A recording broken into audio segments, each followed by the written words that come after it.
مثل هر سال هنرمند بسیار خوبمون منصور عزیز رو در کنار خودمون داریم، مثل همیشه هم موفق. خب منصور خیلی خوش اومدی. مرسی. سلام. دروداتو. خب منصور جان آلبوم جدید تو بگو که اسمشو بگم. من همیشه سر اسمش یه ذره من شهروز مسئله داشتیم. اون میگه به خاطر تو، میگم خب به خاطر من خوندی دیگه. نه آلبوم جدید اسمش هست فقط به خاطر تو. خب نه منظور این که به خاطر من نخوندی. فقط به خاطر همه است. فقط به خاطر همه. و همین. چند تا کار دارید؟ 6 تا کار هستش. من وقتی که آلبومتو شنیدم یه تغییری توش دیدم.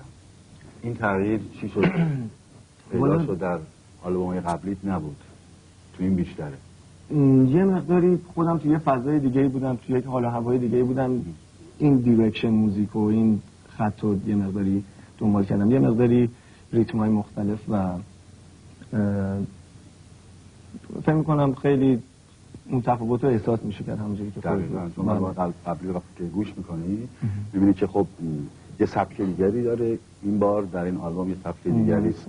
ان شاءالله همیشه موفق باشی در کارهات و اگر موافق هستی به اتفاق بریم نگاهی داشته باشیم به مابقی برنامه‌ای که برای دوستان عزیز در نظر گرفتیم. 100%. موافقی؟ آقای سیاد؟ متشکرم.